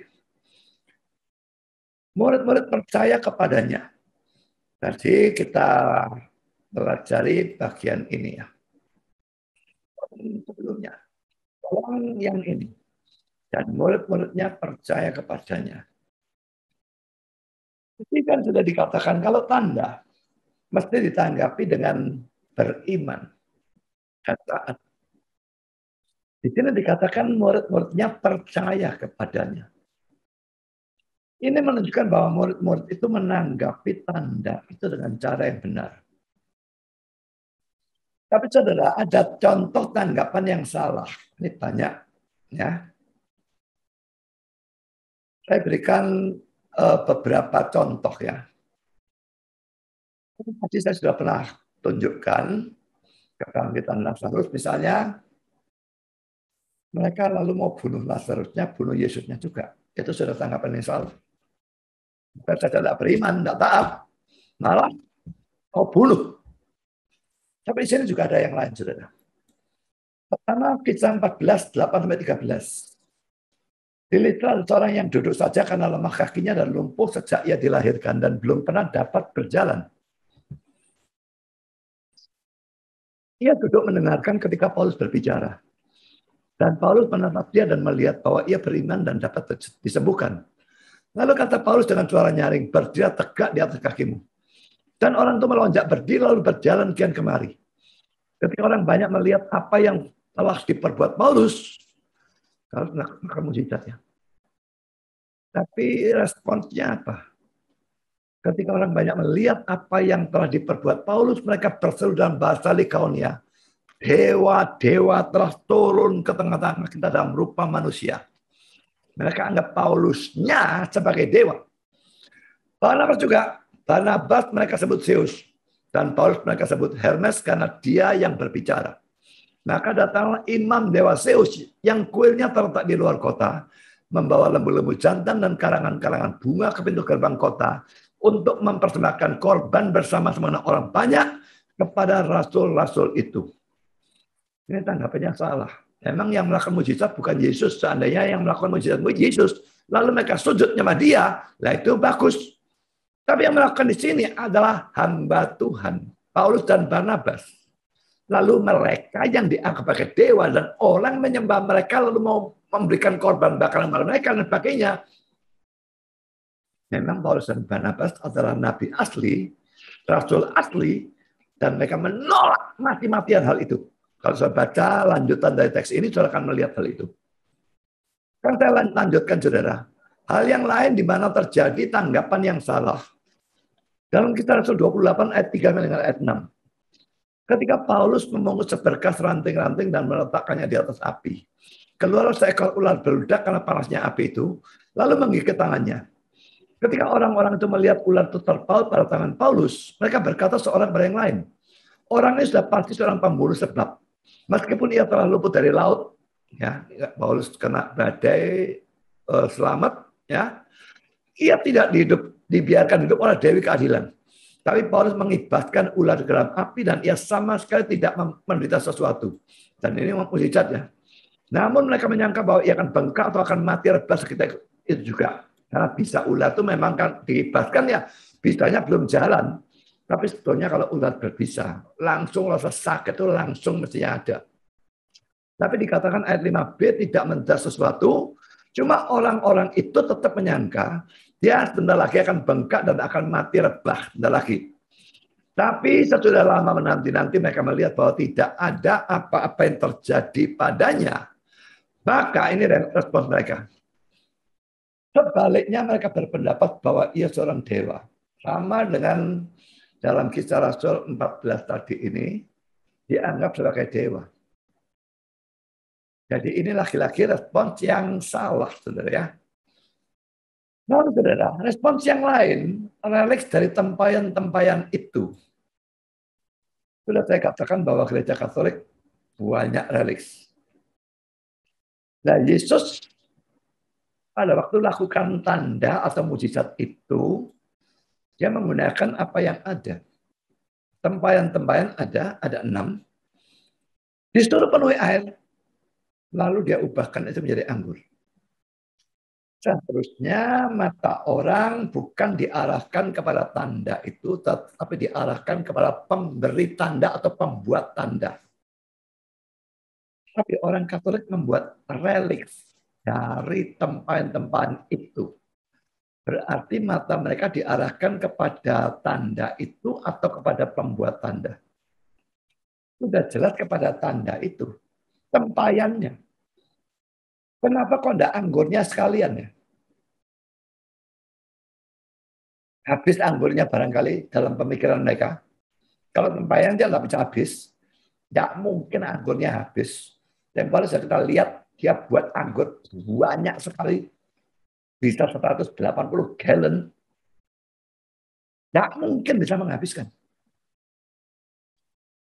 Lucu, reliks dari tempayan-tempayan itu, ini kata-kata Calvin, ya.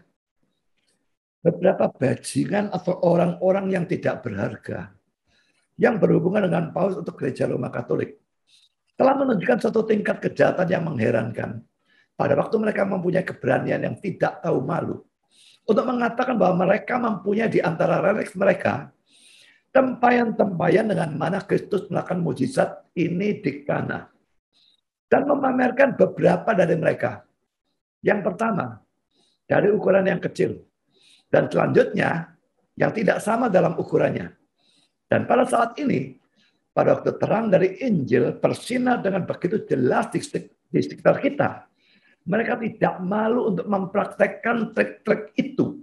Yang pasti bukan untuk menipu dengan persona atau sihir, tetapi secara berani menipu orang-orang seakan-akan mereka buta. Dan dunia yang tidak mengerti tipuan yang begitu jelas, dipengaruhi secara jelas oleh iblis. Jadi mereka punya reliks dari tempayan-tempayan itu. Nah lucunya tempayan-tempayannya ukurannya tidak sama, saudara.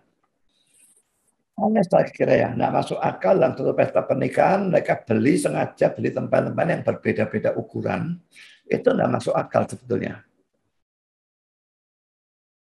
Saya tidak percaya sedikit pun bahwa itu adalah barang yang sama yang ada 2000 tahun yang lalu dalam pesta pernikahan itu dan yang Yesus perintahkan diisi air yang lalu diubah menjadi anggur.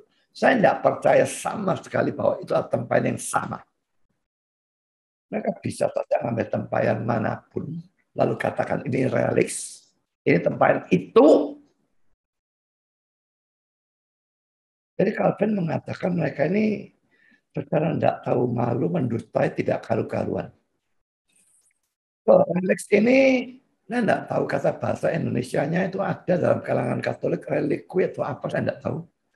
Tapi saya ingin menunjukkan dari Encyclopedia Britannica ya. Relik.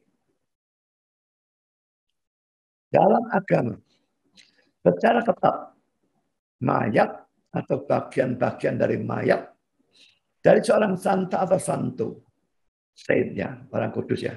Tapi dalam Katolik, santa atau santo. Dalam arti yang luas, istilah itu juga mencakup benda apapun yang pernah bersentuhan dengan santa atau santo itu. Di antara agama-agama besar, kekristenan, hampir secara eksklusif dalam Roma Katolik. Buddha telah menekankan pemujaan reliks.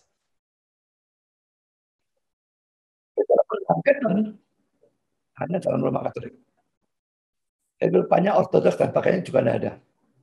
Tidak pernah menyelidiki itu, tapi kalau dia mengatakan ini Roma Katolik, yang lain Buddha, saya tidak pernah tahu. Dan dikatakan, perhatikan bagian akhir ya, menekankan pemujaan reliks.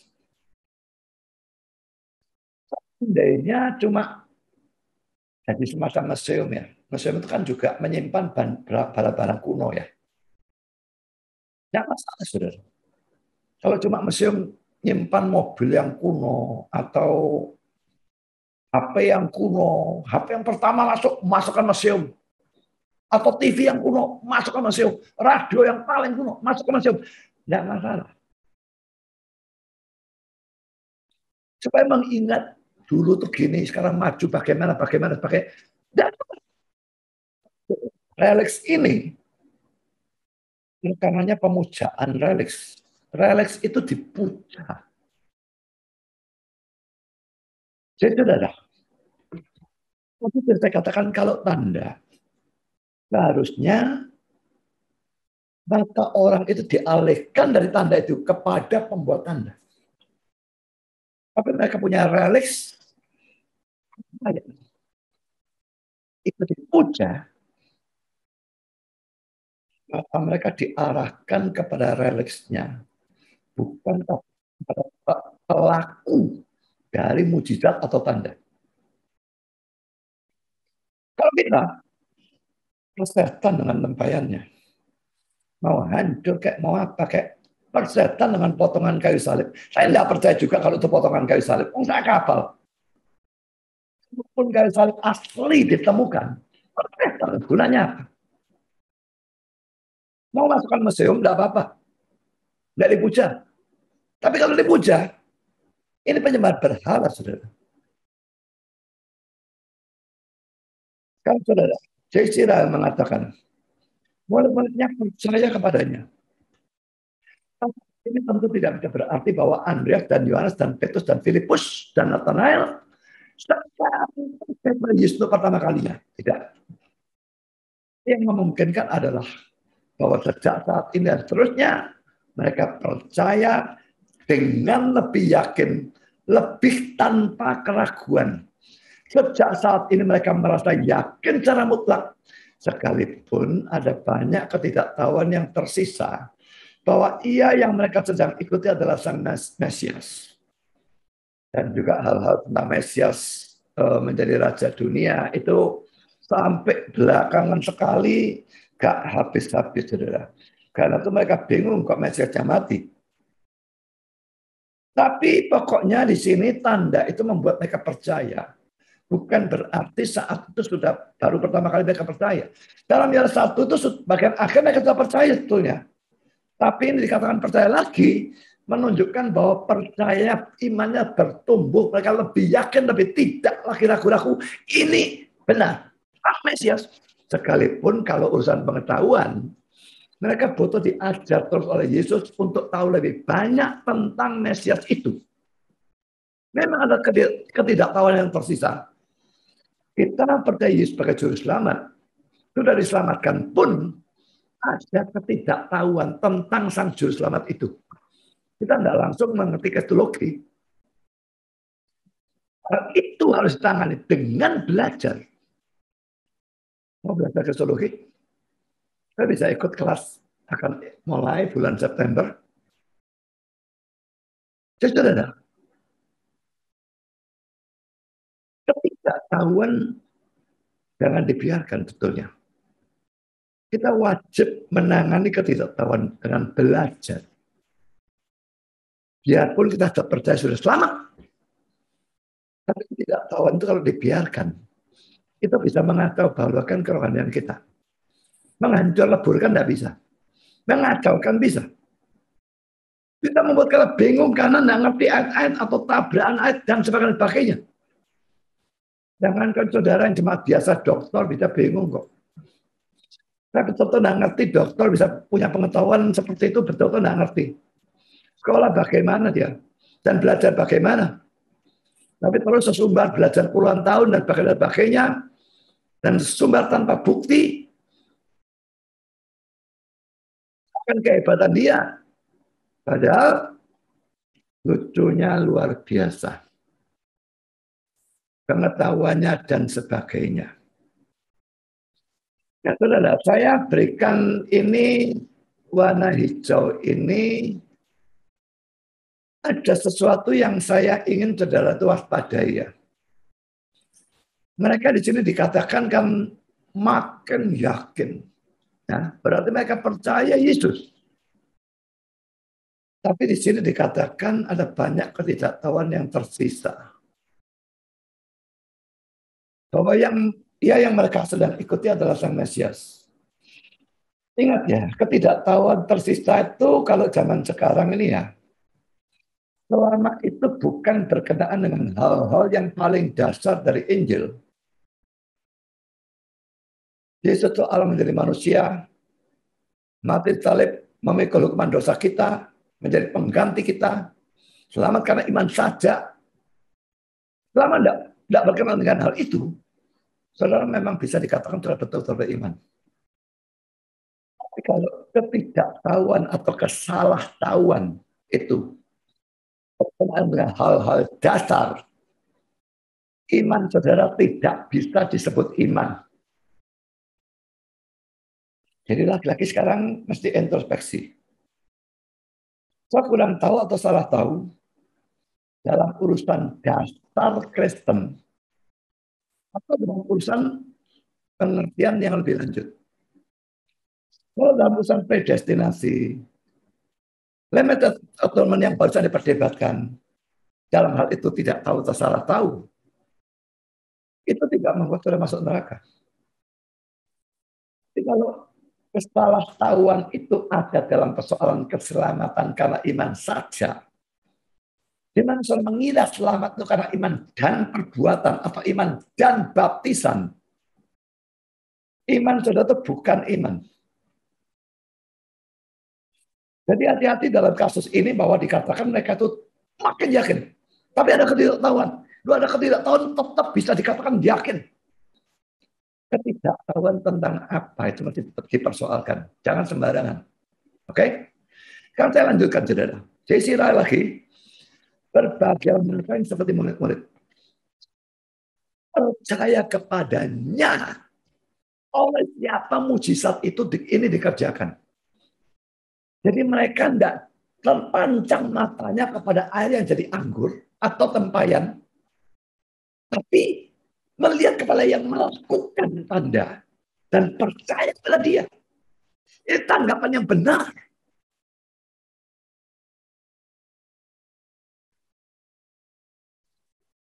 Perlu ditambahkan, suatu pesta pernikahan yang lebih besar daripada pesta pernikahan di Kana, suatu hari akan diadakan.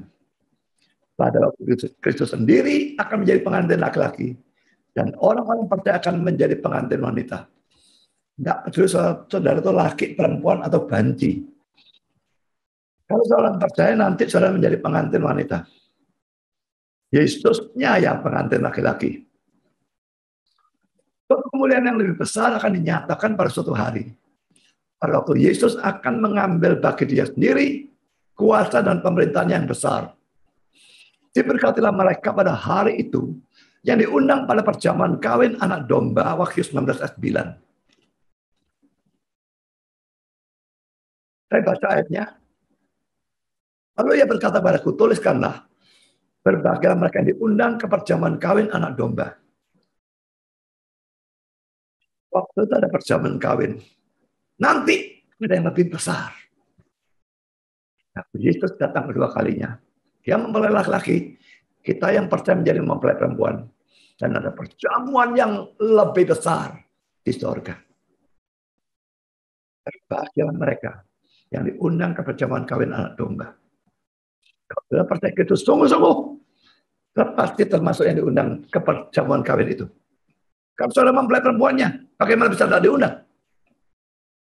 Tapi kalau saudara orang Kristen KTP, itu tidak termasuk. Maka kalimat ini jadinya terkutuklah orang yang tidak diundang ke perjamuan kawin anak domba. Itu berlaku bagi saudara. Kalau saudara tidak percaya kepada Kristus. Jangan pikir masuk gereja sudah cukup. Jangan pikir dibaptis sudah cukup. Itu tidak ada apa-apanya. Yang nomor satu, beriman kepada Kristus. Saya berikan kata-kata Calvin. Dan murid-muridnya, wah, ini gimana tulisan saya ini? Percaya kepadanya. Jika mereka adalah murid-murid, mereka pasti telah mempunyai sejumlah iman. Calvin menggunakan kata-kata sampai dalam terjemahannya. Memang bukan Calvin tidak nulis dalam bahasa Inggris ya. Tapi terjemahannya mengatakan sampai. Saya tidak tahu mau diterjemahkan apa. Saya terjemahkan sejumlah iman. Ya. Tetapi karena mereka sampai saat itu mengikuti dia dengan suatu iman yang tidak jelas dan teguh. Mereka mulai pada saat itu untuk membaktikan diri mereka sendiri kepadanya sehingga mengakui dia sebagai Mesias, seperti yang ia telah dinyatakan secara umum atau diramalkan kepada mereka. Kesabaran Kristus adalah besar dalam menganggap sebagai murid-murid mereka yang imannya begitu kecil. Ini juga perlu diwaspadai ya. Bahwa iman mereka kecil, ingat, tidak apa-apa kecil, itu menyelamatkan. Tapi iman kecil itu iman benar. Kalau imannya tidak benar, itu tidak menyelamatkan. Dan itu tidak dianggap murid. Jadi hati-hati dengan kata-kata dari para penafsir. Kadang-kadang disalah artikan, jadi kacau. Saya lanjutkan dengan yang warna biru. Dan memang doktrin atau ajaran ini meluas secara umum kepada kita semua. Karena iman yang sekarang dewasa, mula-mula adalah bayi. Juga iman itu tidaklah begitu sempurna dalam diri siapapun. Sehingga membuatnya perlu bahwa semua orang harus membuat kemajuan dalam percaya, dalam iman. Itu adalah memang doktrin atau ajaran ini meluas secara umum pada kita semua. Iman yang sekarang dewasa, mula-mula bayi. Juga iman itu tidaklah begitu sempurna, sedewasa apapun tidak begitu sempurna dalam diri siapapun. Sehingga membuatnya perlu bahwa semua orang harus membuat kemajuan dalam percaya, dalam iman. Jadi, mereka yang sekarang percaya, bisa dikatakan mulai percaya. Sejauh mereka setiap hari membuat kemajuan menuju akhir atau tujuan dari iman mereka. Hendaklah mereka yang telah mendapatkan buah pertama dari iman selalu berjeripaya untuk membuat kemajuan. Dan saudara tidak bisa maju kalau saudara tidak maju dalam pengertian firman. Apa yang sangat menyedihkan adalah saya melihat banyak hamba-hamba Tuhan yang tidak belajar firman atau sangat sedikit belajar firman. Saya tidak percaya dokter itu belajar firman banyak. Kalau dia belajar firman banyak, omongannya tidak bisa ngawur banyak model seperti itu. Pendeta tidak belajar firman, dan saudara belajar dari pendeta itu. Bagaimana saudara mau maju, dia tidak maju kok. Kalau pendeta saja tidak belajar firman, apalagi jemaat. Dan pendeta yang tidak belajar firman, sukar mendorong jemaatnya untuk belajar firman. Saudara bisa melihat pendeta belajar atau tidak belajar, kalau saudara tidak bodoh. Dan memilih pendeta yang memang kelihatan belajar firman. Siapa belajar firman dari orang yang tidak belajar firman? Sama saja belajar mancing dari orang yang tidak tahu caranya mancing.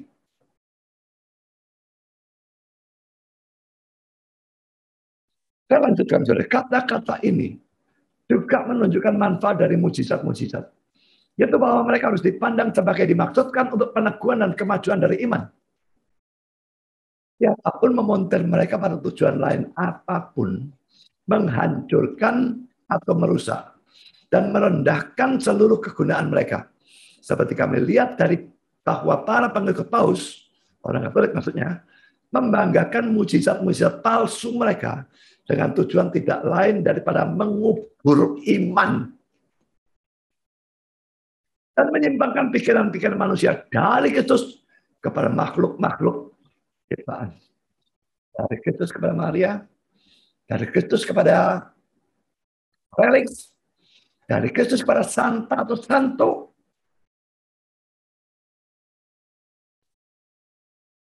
Saya berikan catatannya. Yang berwarna ungu tadi harus diwaspadai. Jangan sampai yang bukan iman dianggap pakai iman yang kecil. Banyak yang tidak mengerti. Saudara tidak mengerti, banyak. Tapi saudara menghibur diri. Aku beriman, cuma imanku kecil. Terus saya katakan tadi, tidak mengertinya itu hal apa? Hal tinggi, teologi yang tinggi. Itu enggak. Beda nasi. Itu tidak membuat saudara masuk neraka. Tapi kalau tidak ngertinya soal hal dasar, itu membuat saudara masuk neraka. Itu bukan iman yang kecil. Itu bukan. Kedua, karena Calvin hidup pada zaman reformasi, dia terus menerapkan kepada gereja Katolik. Kita tetap bisa menerapkan kepada gereja Katolik, tapi kita sekarang juga bisa menambah penerapan pada mujizat-mujizat dari kalangan karismatik yang tadi sudah saya lakukan. Terlalu banyak mujizat palsu dan terlalu banyak orang bodoh yang percaya saja pada seadanya pendeta, nabi palsu, yang mengaku dirinya melakukan mujizat. Saya sampai sekarang belum pernah mendengar ada orang COVID-19 yang buruk. Sudah kena paru-paru, sudah pakai ventilator. Lalu ada pendeta tumpang tangan dalam nama Yesus, sembuh. Langsung sembuh. Saya belum pernah lihat satu pun, belum pernah dengar satu pun. Kalau beritanya ada dan di video semua diberikan buktinya dan sebagainya. Bukti foto paru-parunya, bukti apa, semua buktinya ada. Lalu sembuh fotonya dan videonya ada, penyembuhannya langsung. Saya percaya kalau ada buktinya. Tapi itu bisa dari setan. Tapi lucunya penyembuh-penyembuh yang mengklaim yang hebat-hebat sejak puluhan tahun yang lalu itu, sekarang ada COVID-19 tidak berdaya belas. Jemaatnya loh kok goblok sekali. Nggak ketok, nggak lihat. Kalau orang yang kamu ikut itu bohongi kamu. Kalau dia nggak bohong, dia sekarang bisa melakukan itu terhadap orang yang kena COVID-19. Tumpang kita semua orang rumah sakit, maka COVID-19 habis di Indonesia. Nyatanya bukan cuma di Indonesia. Di negara Kristen manapun. Nggak ada. Memang semua itu jago menyembuhkan. Ya COVID-19 tidak bakal jadi pandemi. Habis cepat.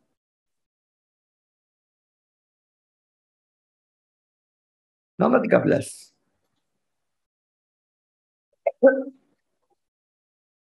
Renungan terhadap seluruh cerita.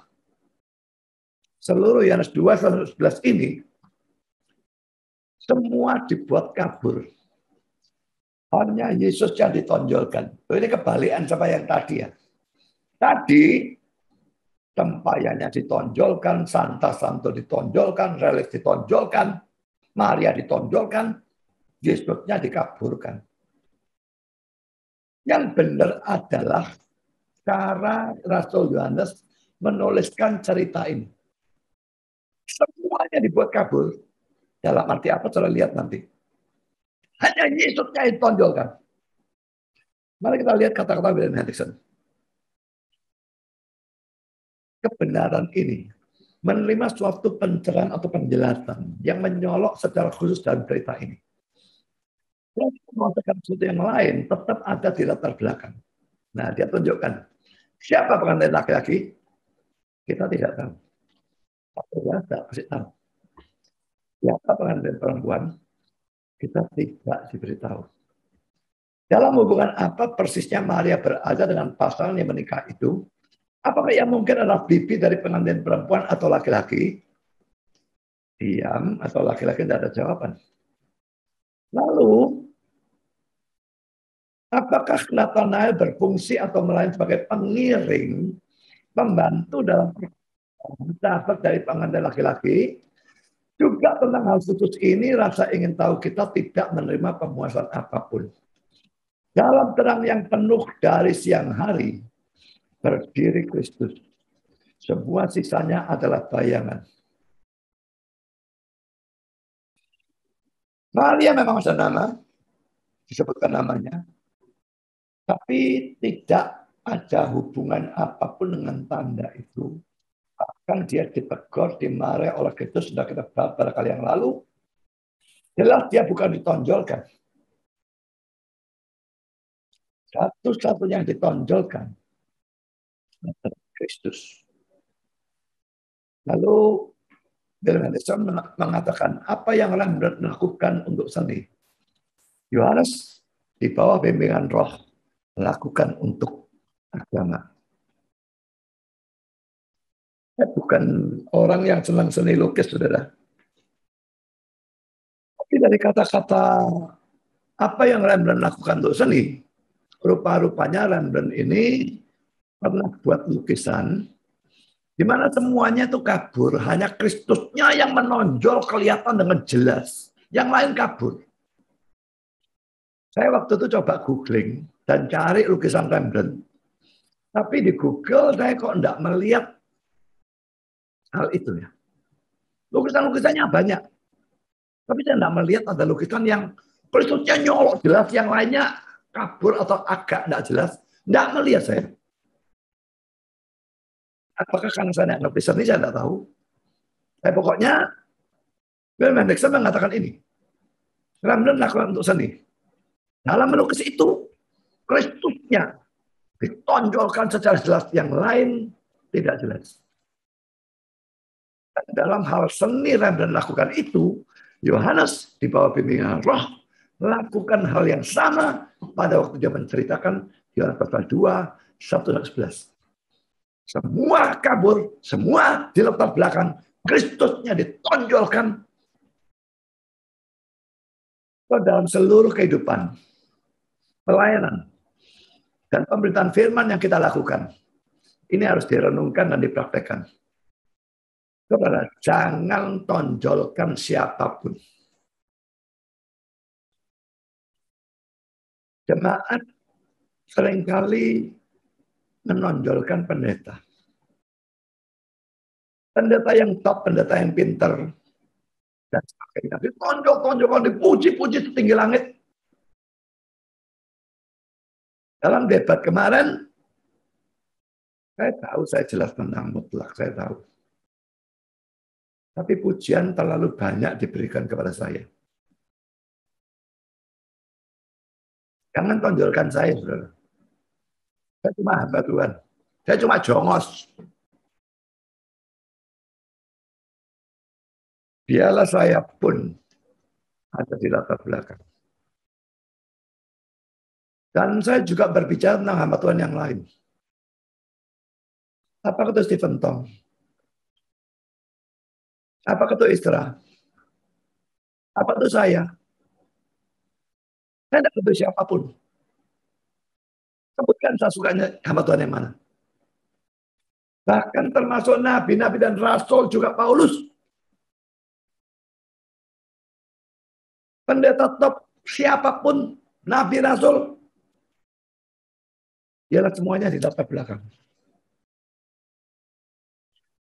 Tonjolkan hanya Kristus yang adalah Mesias, Allah sendiri, Tuhan dan Juru Selamat kita.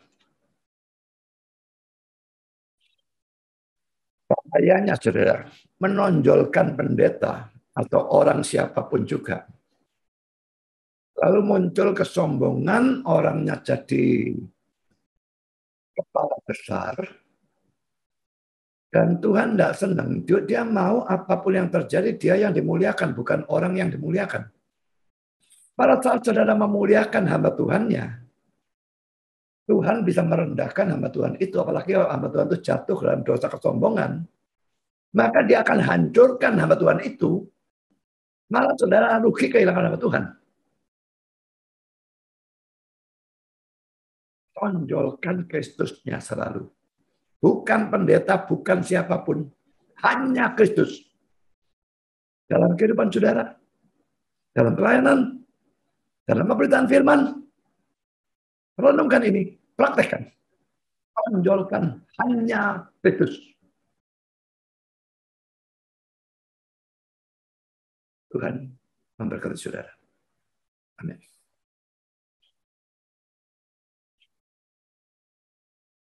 Mari kita berdoa.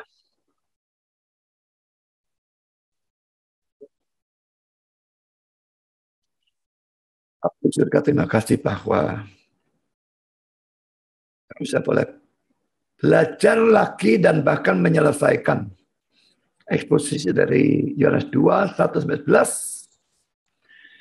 Dan kami belajar banyak hal tentang tanda. Bahwa kami tidak boleh terpanjang pada tanda, tapi harus menunjukkan pandangan kami kepada pembuat tanda. Hal ini adalah Kristus. Semua harus memuliakan Kristus. Dan bukannya mengaburkan kemuliaan Kristus dengan memuliakan yang lain atau hal-hal yang lain. Tuhan juga biarlah kami bisa introspeksi. Apakah kami seperti para murid itu memang punya iman sekalipun belum dewasa, tapi sejati? Atau kami punya iman yang sebetulnya bukan iman? Kalau ada orang-orang yang belum punya iman sebetulnya, tolong dalam mereka introspeksi, mereka menyadari. Dan dengan anugerah Tuhan, mereka bisa datang sungguh-sungguh pada Kristus dan percaya dengan benar. Untuk kami yang betul-betul punya iman, kami bersyukur. Karena kami sadar itu anugerah. Bukan karena kami memilih engkau. Karena engkau memilih kami. Tanpa ada kelayakan apapun, kami dipilih dan kami diberikan iman. Tidak ada jasa apapun untuk itu. Kami bersyukur dan muji engkau. Karena kemurahan-Mu kepada kami. Padahal kami tidak lebih baik dari orang lain yang tidak engkau anugerahi. Dan Tuhan, tolong kami tidak memuliakan hamba Tuhan manapun. Bahkan rasul atau nabi siapapun. Yang nantinya bisa membuat orang-orang itu jatuh dalam kesombongan.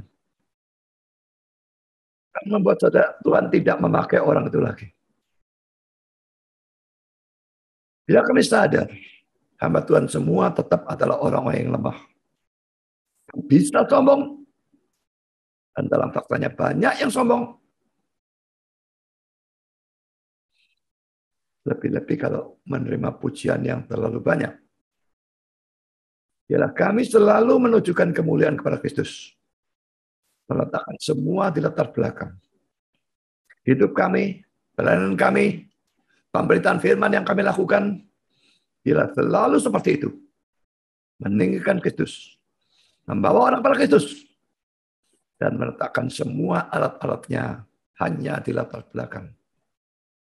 Terima kasih Bapa. Dalam nama Yesus kami berdoa. Amin.